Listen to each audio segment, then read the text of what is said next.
Абитуриенты из Ингушетии получили новую возможность получать образование по целевым местам. Новый способ формирования кадрового ресурса нашли российские работодатели. С 1 мая 2024 года на портале «Работа России» начали размещать предложения о целевом обучении для абитуриентов вузов и колледжей, готовых после получения диплома выбрать местом работы их предприятия. На сегодняшний день в регионе возможность получить таким образом высшее и среднее профобразование есть у 184 человек. Именно столько заявок оставили на сайте работодателя. Процедура поступления по целевому обучению станет более понятной и прозрачной для абитуриентов и родителей. Сделать это можно через портал госуслуги. Мы находимся на сайте «Работа России», отмечаем все серверы и находим направление, которое нам интересно. Нас интересует сейчас предложение целевого обучения. Так, выбираем фильтры.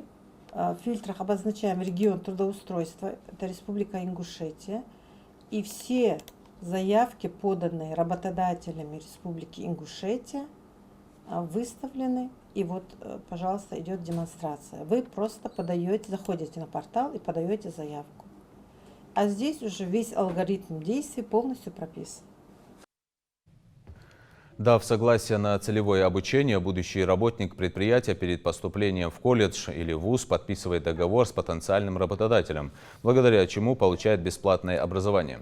По завершении учебы целевик обязан устроиться в свою компанию и отработать там от 3 до 5 лет. По мнению работодателей, такой кадровый механизм в текущих условиях дефицита работников дает им в долгосрочной перспективе возможность обеспечить предприятия квалифицированными работниками. Дело в том, что во всей этой работе Министерство труда и занятости и социального развития определено как модератор. То есть мы на единой цифровой платформе «Работа России» должны промодерировать все заявки, которые были поданы работодателями Республики Ингушетия. И вместе с тем хотелось бы еще сказать о том, что в конце 2023 года был утвержден прогноз кадровой потребности Республики Ингушетия на 24-30 годы.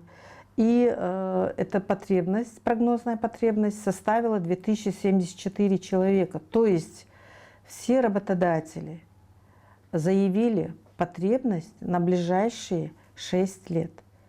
У нас есть потребность в 2074 специалистах разных профилей.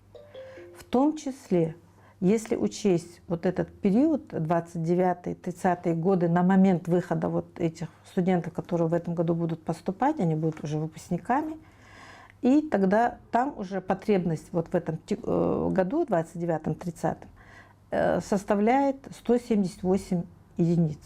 Ну, до 180 единиц в пределах.